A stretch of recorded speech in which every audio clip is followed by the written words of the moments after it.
Hey, marketing teams are under more pressure now than ever. They have to build the brand, generate demand, prove ROI, and do that all within like 5 seconds because of AI. But today I'm talking with Tamika Carlton about what high performing marketing teams actually do differently and how leaders can balance creativity, data, and execution to drive real growth. I'm your host, Kyle Hamer. Welcome to Beyond the Cart. Tamika is my special guest today, and she's the VP of Marketing at Bottle Rocket Media. And she does really cool because she talks a lot about brand and storytelling and digital strategy and all things connected to marketing and pulls it together in really unique and cool ways, I feel like. And so we're talking about the modern marketing team today. And while pressure is higher than ever, I feel like on marketing teams, we're going to talk about the insider playbook of how to build high performing marketing teams. So with that, Tamika, welcome to Beyond the Cart. We're happy to have you. Yay. Thank you for having me, Kyle. I'm excited. Awesome. Well, before we dive super deep, give us a little like 30,000 foot level background. How did you get involved in marketing? Just give us the lowdown. Give us the deets. Oh, the deets. Okay. So I'm originally from Seattle. I started being in marketing about 15 years ago, give or take. I like to say that I don't look that way, but the truth is I've been in the game for a long time.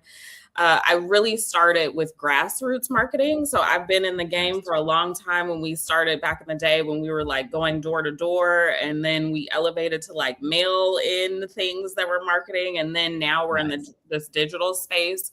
So I've really spanned the gamut from like experiential marketing, grassroots marketing, paid media. And I think that has been a key component of my success because I've had my hand in multiple pots, and I don't depend on or rely on just one element of marketing because I have expertise in all of the elements.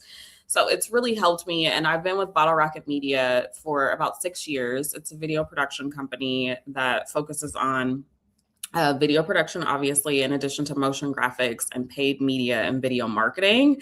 And considering this new era of life that we're in, the truth is that we're in a great predicament for video to kind of be a catalyst, if you will, for growth. And I've done SEO. I mean, I've done all of the things, and I continue to be able to lead a team, be able to create multi-million-dollar deals with leads and inbound leads, all of the things. And I think that, again, we're in a good, I've been in the game for a long time.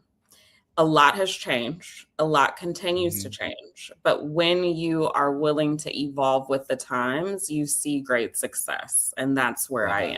Yeah. Love it. Love it. Love it. So like for me, I see like marketing teams are asked to do a lot right now. I feel like you need to build the brand. You need to generate demand. You need to prove the ROI, right? You got to move fast and keep up with what's happening in AI and even with customers. Don't stress me out, Kyle. You're stressing me out. No, those are all the things that you have to do, right?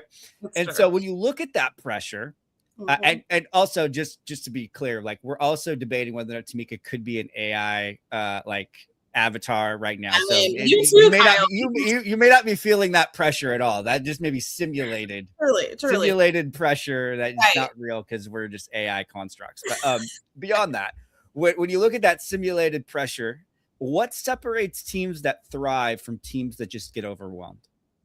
Yeah, great question. I think, for me, over the course of my career, I've learned that stress does nothing for you. Like being a worrywart does nothing for you. The truth is that the proof is in the pudding, right? Meaning the data is very key to making decisions. I think for me and for my team, and just, being able to create a team that thinks differently and continues to evolve with the times, as I said earlier, it's really about ensuring that we are getting results and outcomes that are beneficial for folks, for our clients, and for internally for Bottle Rocket Media. But the only way to do that is to be able to measure the data and to always stay educated on what's coming down the pipeline. Because the truth is that every company is reliant upon ROI, one.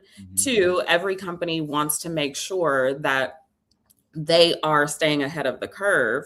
And a lot of times I've seen a lot, what has occurred is companies and clients are always adamant about wanting to produce results based on trends and not necessarily based on who they are, their unique message, how they can deliver outcomes that are valuable to them based on, again, data.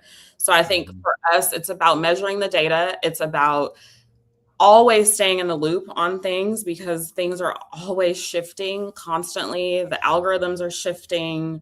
The number of folks that are on social media are shifting. The value propositions shift. All of the things are always evolving. But if you can stay keen on how you can deliver ROI, and sometimes ROI is not always, financial gains. Sometimes it could be based on not necessarily impressions, but ultimately, like, how is the awareness building? Are we building word of mouth? Are we building some type of influx of recognition versus, for me, I'm all about the money. Like, how is it that we can ensure that folks are getting the dollars spent back? But ultimately, sometimes that's not the key performance indicator that you need to look at, right? Sometimes that's not going to be the point. So listen, it's ever changing. I don't get stressed. You would be surprised. I genuinely do not get stressed because I think that in being able to look at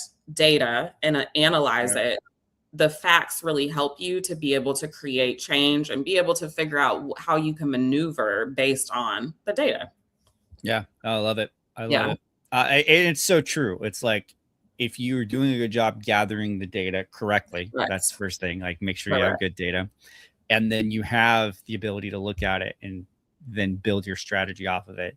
You're never in a place where you're like, I don't know what to do. Like, you can kind of follow where things are leading, right? Yes. And I also think too that, I found over the course of my career that people think that they're doing it right. And the truth is that they're not even accumulating the proper data, right? They're not even 100%. Tracking the proper data. And they don't even know the questions to ask. They don't know what they need to be tracking. And I feel like that is where we come into play, you and I, when we're like, hey, these are the pieces that you're missing. These are the things that are going to get you to the next stage. And in order to do that, I think a lot of companies too sometimes are like, I think we got it. Or maybe we don't. I don't know. Until they have a conversation with someone that's asking them the proper questions. And then they're like, we actually have no idea what you're talking about. You know what I mean? Yeah, like it's so true. It's so true. It's like you ask the question and they're like, I think you have it. I think we got it. And it's like, no, that's a yes or no question. It's like, it's like you either are hitting the KPI or you're not hitting the KPI. It's not like, we're kind of in the ballpark. That's how it works. Correct. And that's a struggle, but it's so good to be able, it's actually refreshing to be able to know that you're providing value to folks, because the questions especially when you think about B2B and when you think about integrated marketing, it's like the questions are where you get a clear understanding of where you are. Yeah. Like when you're in client calls and all of these things and you're like, okay, well, you're at step 3 and we need to be on step 10. Or sometimes you're at step 8 and you're missing some key ingredients here that can really push you over the hump, right? So 100%. Yeah, right. I mean, oftentimes I hear like they want to be at step 10 or 20. And I'm like, we need to go back to step 1 and 2 because the foundation that you're trying to build this is a shaky one. Like, we're building a house of cards, and if somebody sneezes incorrectly, the entire thing is going to be like toast. So let's go back and build a solid. And I get it, because that's overwhelming. Like, I think a lot of folks are like, I think for what I've seen is that a lot of people are like, okay, I got to focus on social media. Okay. Social media is it. Like, this is where we need to pump all of our our content. This is what we need to do. But also, yes, social media could be an avenue, but is it the right avenue for you? For sure. 100%. Based on Claude told me I needed to do it though. So oh my gosh. Listen, the strategies that people come to me, well, Claude and ChatGPT said that, I mean, a whole outline. And Yeah. I value the inputs and the outputs of those of AI like Sure. LLMs and all of that. But at the end of the Yeah. day, if you don't have a cohesive strategy that really makes sense for you and for your unique goals, and that actually outlines truthfully how to get the Sure. results, because these LLMs, they sound good, but are they actually going to get you results, friends? They have a tendency to hallucinate.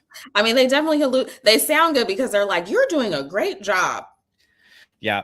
Yeah. I basically trained all my LLMs to stop like serving me platitudes and like just tell me straight up.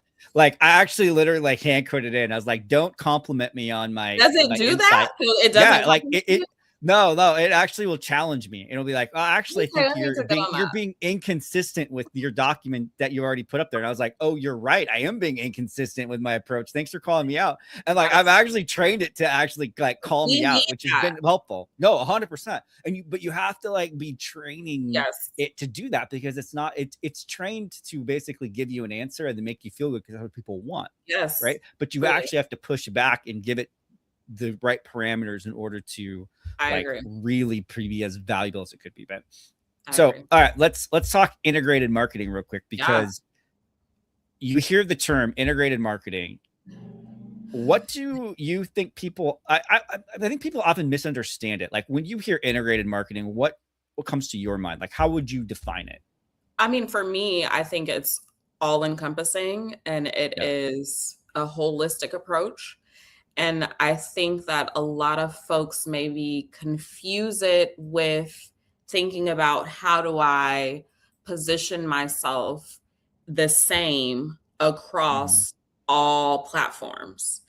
Yeah. And yes, that is a piece, but also an integrated marketing approach for me means that you have an understanding that every platform is different. Yeah, for and sure. the main thing is your message needs to be the same, but the way that you deliver that message needs to shift based on the platform. And I think, right. And I think a lot of times we're like, oh, I just want to plaster the same content across everything, emails, social media, my website, all of the things. Yes, you want to say your key messaging. Like I always tell people, you want to make sure that AI, for example, can easily pull what you do across the board. Like it shouldn't be complicated. Every platform should know exactly what you do. You should almost have your mission statement or your service statement the same across the board. But how you showcase that message statement should be different on TikTok versus Instagram, or versus your website, or versus, your email newsletter or whatever. And I think it's overwhelming, but it can be a great opportunity for you to realize that there's different modes of how you can position yourself and like communicate. And that's fun for me, honestly. That's the fun part for me. And it also is the fun part because you look at the data and you say, okay, TikTok responds better to this type of content. LinkedIn responds to this type of content. And then you can kind of morph it and be like, okay, let me test something out over on Instagram based on this data. And then you see quite fast if that makes sense or not. No, 100%. And I think oftentimes too, even though they talk about integrated marketing, then you tend to like land in a couple of camps. It's like, oh, this is branding and this is performance marketing. Right. And I was like, well, wait, I thought you wanted it to be integrated marketing. And now you're kind of like trying to separate it all out. Right? It. Yeah. Like, yeah, oh my gosh, it's supposed to be the same. Talk about problems that can create though. As someone who's like in charge of all marketing and you're like, oh, we want to be doing branding and we want to drive ROI or leads. It's like all about the KPI for leads, like blending those two things together. Let's talk about that. Break that down. That's a great point. I think, I feel like most folks or most companies prioritize a few different goals at once. 100%. And the truth is, right? The truth is that you should have one primary goal. Yes. Right? Sure, we can have a secondary goal. We can roll with that too, but there should be one primary goal. And what I have found is most people do not have a primary goal. 100%. Right? I can't tell you how many like meetings I've been in and I get into it and we're like almost done. And I was like, you've outlined 8 different priorities. That is not how priorities work. Like it's very tough. Yeah, it's like, this is the real work. We have to actually start to decide what is the priority, even though you want to accomplish all of 8 the things. Or 20 of these things. Right. You don't have infinite budget nor infinite like capacity in HR to accomplish these, right? No. So I always say start with a primary goal. What is your primary goal? Most likely it is conversions. Okay.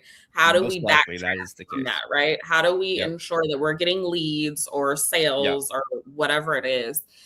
And that should be the primary. And then you back up with how do we get to that place? Because you 100%. Can't go from 0 to 100, right? Like, it's like, I always tell people when you're engaging with someone like at a networking event, if they immediately come up to you and they're like, hey, I'm Tamika and I sell this, you're like, I don't really want to talk to you right now.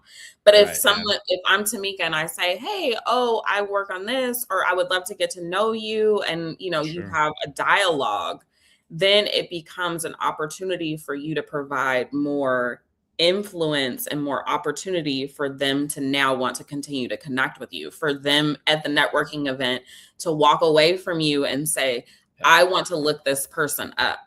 So the point is how do you get to a place where you understand as a company, you want conversions, but you can't just pump out all of the conversion content without providing value, without providing information and we're in a space now where like the touch points are almost unlimited. It's like people, lots. I mean, it's just like you have to talk to people 1,000 times before they understand what they're supposed to do. But yeah, for sure. There are a lot of opportunities for you to share who you are as a company, as a brand, share what you have to offer as a company, as a brand. And then over time, you will get access to them for them to convert. 100%. And I think that's an important thing when you're talking about priorities is clearly defining whether those priorities are a leading indicator or a lagging indicator, because oftentimes conversion is a lagging indicator of a bunch of other things that you just mentioned that sit in front of it. Right. And so maybe conversions is the number one priority, but you have to make sure you're doing all the things ahead of it to make sure that starts to happen. And most people are not. And a lot of those things are like content on social media. A lot of those things are like, do you have the content on your website? Do you have things that are explaining? Do you have resources? Do you have case studies? Do you have product descriptions? Like, I think we try to go from like, I can make the sales. I got the greatest products. I have the greatest service, which I agree with you, but no one knows you enough to know what that looks like until you explain it. And my passion is like seeing kind of the trees in the forest, or whatever the saying is. You can see the forest through the trees. Forest through the trees. Yes. Okay. Like I can see some plants in a forest. I can see surrounded by trees. Help me. Okay. The forest through the trees. That you got it. You nailed it. It's strategy. It's like you can see the big picture. Yes, like that's our job. And I think that is. It's like, where are you missing content, or where are you missing pieces of the puzzle to ensure that people have a pathway to follow versus, And I think being very clear too on if this doesn't fit your current like path to your goal, if it's convergence, right? Don't chase the shiny object that someone told you, like, you have to be doing X, Y, Z. It's like, you're just going to dilute everything and you're going to lose the momentum. It's either the shiny object or the other thing that I often see is like, well, you mentioned I got to post on social media. Listen, I posted 10 times on social media. I didn't make one sale. It doesn't work. Correct. Well, and a lot of that is, and I get it, a lot of that is because it's not the proper content. It's not consistent, all of the things, Yeah.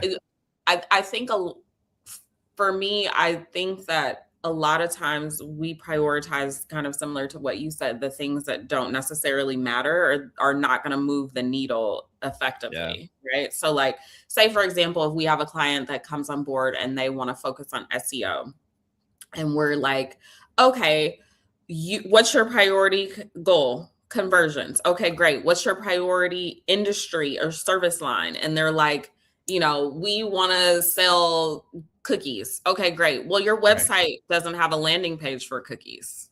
Yeah, exactly. How many Girl Scouts can you recruit? Like there's your primary metric. Correct. And it's like a lot of time. And then they're like, but I was posting on social media. And I'm like, that's great. Congratulations. But also you don't have the primary opportunity for folks to convert on your website and understand that they should be buying cookies from you. Yes. So let's start there. Yes, social media is great, but that's very unlikely to get you the sales that you want. So let's place you in the proper place for you to get the results that you want. 100%. 100%. All right. So if we get our priorities straight, we've understood, we understood that integrated marketing is a lot of different modalities kind of coming together, but we're not completely separating it. We're thinking about it holistically.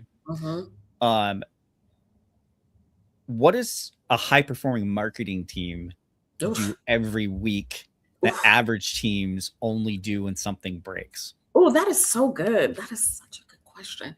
I love this question. They check data constantly. For me, like we are constantly, if it's not me, it is someone on my team, and 9 times out of 10, it's me. In addition to the team, checking all of the data across the board. So we have a dashboard that we have, and it integrates all of the social platforms. It integrates our CRM platform. It integrates, what am I missing? Google Search Console. It integrates SEMrush, like all of the things in one place. And for me, I go in there weekly, definitely monthly in addition to weekly, and we are looking at where are we decreasing and increasing, where are we seeing shifts, and what is, like, for example, a lot of times things are trendy. So like a blog post may be really popular all of a sudden on the website, and you're like, what? Why is this? But then you're able to leverage that data and say, okay, well, since this is popular, let's pump this same content out on social platforms. And then you begin to see the continued momentum build. So I think, and same with like a lot of metrics that I've seen too over the course of the past year, I'm sure everyone can speak to this, like AI tremendously decreasing traffic to our websites and things like that. So although that used to be a metric that used to matter, now it's like, are our conversions continuing to grow and elevate even with our traffic going down? So I think a lot of times it's like, how can we pinpoint what content is working based on data? And how can we pinpoint if we need to make adjustments, if our conversions are down, if our traffic is declining, all of the things without freaking out too. I think that high performing teams, this is what I know for sure. High performing teams look at data, and they look at data as facts, and then they make a determination, and they don't stress out. Facts are just information, and just because something is declining does not mean you did anything wrong. I think that's a great point. A lot of times we look at the data and we're like, oh, like what's wrong? Exactly. What's wrong? What did we do wrong? Sometimes my team is like afraid to tell me, like, oh my gosh, things are like declining. I'm like, they're probably like, hey, look at our SEO traffic, and our impressions for SEO over the last 16 months been in this like decline across the board. But we're good at SEO. Why are we so terrible? Oh my gosh, we suck. And it's like, you have no control over that. You have no control, and there are ways to fix it, and there's ways to understand it. I think that's the point. The data provides you with factual understanding, and then you can make a move. And a lot of times I don't move immediately because so many things change and transition so quickly, and a lot of it is not going to maintain. So it's like 100%. I think a lot of high performing teams just are aware. They are aware of what's happening, and they make decisions, that you have conversations too, right? Like, I think a lot of folks want to immediately make a shift. And the truth is you need to have conversations. Well, what happened from last week to the week before? What did we do differently? What are the shifts in, Google? I mean, Google's always changing, and LLMs are always recoding and all of these things. So it's like, is it worth it for us to immediately change a tactic versus just staying still and saying, okay, let's make sure that we regulate and continue to take a look at it over time. One of the things I've had to teach clients over the years is they get really addicted to just looking at like the week over week metrics. Oh my gosh. Right? Yes. And I've had to like really push them to be like, you need to zoom out. Let's look at like the 30-day. Yes. Let's look at the quarter. Or year over year, or year over year, right? Because we have to zoom out and get a big enough scope of data to actually make meaningful decisions. You can't make really great. Now, there are some edge cases to that. I feel like you mentioned like trending blog posts or something spikes in your data, and you're like, I want to know what's happening there, right? Like that, you want to take advantage of it. But most of the time with this data, you get better signal as you have more data and more time. And that is an important thing to kind of make sure that you're grinding into all the aspects of it. Factor in normalcies, right? Or like predictability. And I think a lot of times most companies don't have a lot of data, or they haven't really been analyzing the data. So they don't really know what's normal. It's like when you go to the doctor, you have a baseline. You know what I mean? Like you need a baseline report, so then you can say, okay, well, this is kind of normal during this phase, right? 100%. During first quarter, you may get things maybe down or whatever it may be. That's very and then there's a lot of brands have seasonality. So you have to know your seasons and plan accordingly, budgeting what campaigns you want to run. So next season. And that's why it's so important to analyze data, because you could be missing where you should be coordinating all of your budget. Like you should be maybe projecting majority of your budget to certain seasons, right? So yeah, for sure. Where do marketing teams lose the most time? Thinking too hard. Yeah, I think the majority of marketing teams, one, I would say, this is going to be a little controversial. Yeah, are we ready for it? I'm ready. Listening to the CEOs. Respectfully, I think a lot of times what happens is that that's what makes them slow down, is they're too busy listening to the CEO. Yes, and I say this because that's not super hot take, but I like it. Keep going. Well, I say that because a lot of times CEOs come to you with like a demand. Yeah. And it is very urgent. It feels correct. And they're all urgent. And they're all urgent. Non-prioritized. That's what I do to my team. I give you 5 non-prioritized urgent demands.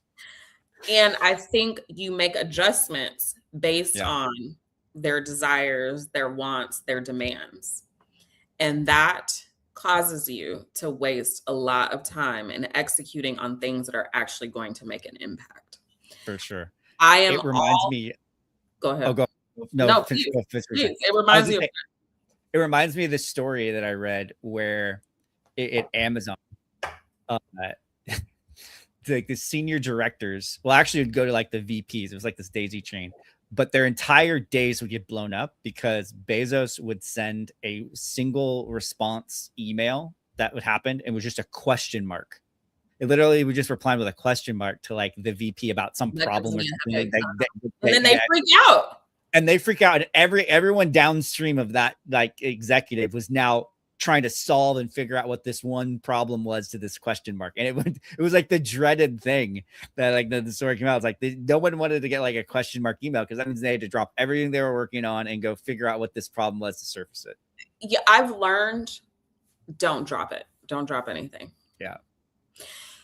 And I'm not saying the point is that respond and give insight, but also have a clear understanding of what the purpose is, what the goals are, what the urgency is, and where your priorities are. Because listen, you as a marketer, you're responsible for everything anyways. Mm-hmm. I cannot be responsible for you ensuring that you feel better currently in this state of mind. And I think that is the key for a leader in marketing. Yes, we are required to answer to our bosses, of course, but we are also required to have a clear understanding of what we are doing and be confident in what we're doing and have things to back it up. If at any time someone comes to me and says, well, why are we doing this? I always have a why behind it backed up by data. So at the end of the day, you save yourself, whether things decline, shift, whether you're moving, and you always have the next best thing coming up, right? It's like, okay, this is here. This is why we're doing it. And guess what? We're preparing to do this as well. But I truly believe that marketing teams spend so much time trying to negate the stress of CEOs, and you end up losing out on momentum that you could build in truly making results. The times that I have told, the CEOs, like, just trust me, just trust me, just trust, based on past circumstances and based on where I know we're going. And another thing is you have to all be in alignment, right? Like, of what the goals are, what you want, all of that. And you have to talk and all of the things. So I'm not saying just go against your CEO, but I'm also saying that it's important for you to have an understanding that you can't just drop all of the key strategies that you have in place that are going to demonstrate results for you because of a question mark. That just makes no sense. You know what I mean? Like, for sure. Context is king, I think. And I think CEOs want the context. If you could give them the context with data, give that CEO the context with data, you're in good shape. Like I agree. That's kind of the outcome with that. 1,000%. And I feel like, so something's interesting to me. So you're in video, and how do you balance creative freedom with accountability to performance? Because I feel like anytime you get a big creative like agency, that becomes super, super important. Yeah, I'm with you 1,000%. I think for us recently, what I've seen, I would say I've been with the company for about 6 years. And what I've seen over the course of the past 6 years is there has been a monumental shift in understanding ROI with creative, right? And now every creative almost has to have a rationale for how we're going to get the money back. I feel like 4 years ago, it wasn't as bad, but now it's definitely really incredibly more like tough, if you will. But I think when creative, being a storyteller too, or being storytellers at Bottle Rocket Media, and the company also, just to kind of give context, as we were talking about context, the leaders came from the Oprah Winfrey Show. So they are naturally born storytellers, right? Amazing.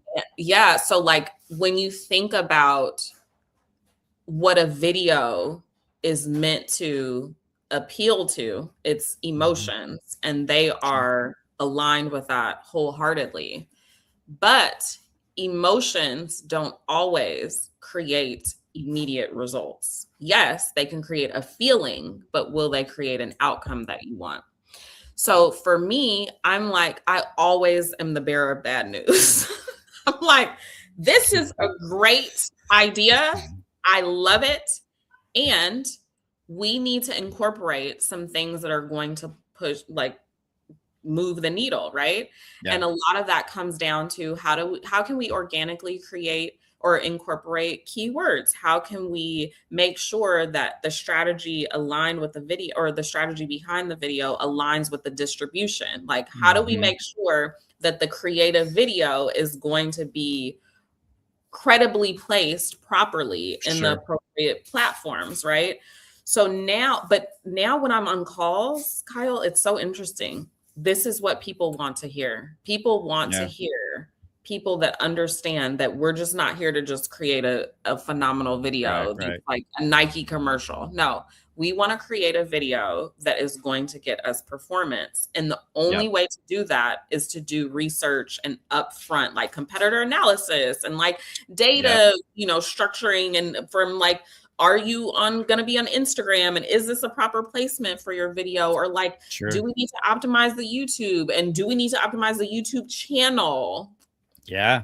100%. As a whole, right? Do we need to optimize the short form versus long form? And if this is long form, do we need to take short form out of it to drive more people to the longer form piece of this content? Correct. Or like, I want to create a series. Okay, great. But guess what? Data shows that most people are not going to watch your series past 7 minutes on YouTube. So like, people don't care about your series. No. Sorry. Correct. We need to put the content, the best content up front.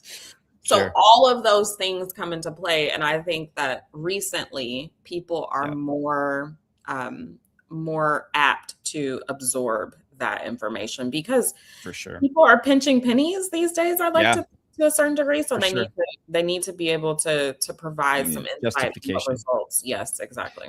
I feel like for me, I'm like, I love your creative freedom, and you have as much creative freedom as long as you're in these guide rails. You're like, you can be creative as long as you limit yourself. As long as you're within these guide rails, because to all the things you mentioned, right? Like the guide rails are, you need to understand what your competitors are doing. You need to understand the platform you're creating for. Those are all guide rails, right? And so it's like, if you're in those guide rails, I'll listen to like 20 ideas about getting creative, and we can, if we have the budget, let's test all 20. Like, it's great. Like, let's do it. And it has to fit within it. And let's maneuver based on data again, because a lot of times you produce something and then you're like, okay, well, this is what's working. Now it's working on Instagram, but not LinkedIn. Okay, what does that mean? How do we make sure that it works on LinkedIn? Let's start switching up the captions. Let's start adding a guide rail. Right? Correct. Because it's like if you built that content for Instagram, you're like, well, should we go and push this over to LinkedIn? And you're like, well, the guide rail would say this content isn't a direct, you can't just plug it and play it in LinkedIn, because it's not the same platform. So it's going to be driving, the guide rails are there to drive a better outcome. It is. Right. And to help you think through something before you actually like implement it. Right. Well, and gone are the days where everything. So that's kind of where I lean into it a little bit. Yeah. I feel like gone are the days where everything fits everywhere, which is so sad. Like, I remember the days where you could just plaster the same content everywhere. And now, which is so funny though, too, because I remember like years ago, like native advertising was like the buzzword, right? And literally native ads are just create content that looks like it belonged on the content you were trying to create, right? It's not like it's rocket science. Like, if you want to create content that's good for TikTok, create content that looks like TikTok it's going to be on TikTok. I know, but I think, and that's another thing for folks, that it's like, it can be very overwhelming, because you're like, there's there's Substack, there's TikTok, there's LinkedIn, there's Instagram. I mean, and on it goes. And it's like, well, where am I supposed to be? Do a competitor analysis, figure out what's working. And also get super clear on who your ICP is and where do they live, and what's driving their behavior online. And then, like factoring those things in, and then now it provides you the insight into like, oh, I should probably be going down this pathway. Correct. And now you don't want to run away from yourself because you're overwhelmed. Exactly. And you stack rank it.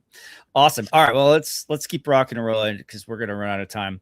I love this conversation. So it's always great when you get on and start talking, and then it's like time flies while you're having fun. But I'm not right. Data. We've talked a lot about data and how it drives campaign performance and drives marketing teams. What metrics do you feel like are overreacted to when it comes to data? Well, it's changed. Impressions for sure. People used to love impressions. Impressions don't. I mean, it's exciting to know that people are looking, but that doesn't mean anything. I also would say traffic, obviously, to your website. I don't really care. I would rather have 3 people visit my website and 1 person take action, as long as it's fruitful. Like, I think people are looking at high numbers, and the truth is that if it's not valuable traffic, it's a waste of time. I'm a fan of click-through rate myself, across all, I mean, and obviously engagement, but click-through rate has always been super promising to me, just because it showcases when people they see, like, thousands of people see it, and now they're willing to click on it, and they are actually taking action. So that's a fan favorite for me. I'm also, it depends on a good day. But obviously everyone focuses on conversion. So conversion rate is like my happiness. And as long as that's going up, I'm joyful. I think those are and I will say, because being in a video world, we focus on completion. So like how much of the video is being watched. And you can see very quickly where you need to stop investing money because most people are not watching past a certain point. So you do all of this work for a 30-second video and people are only watching 9 seconds. And you're like, I could have saved a lot of money.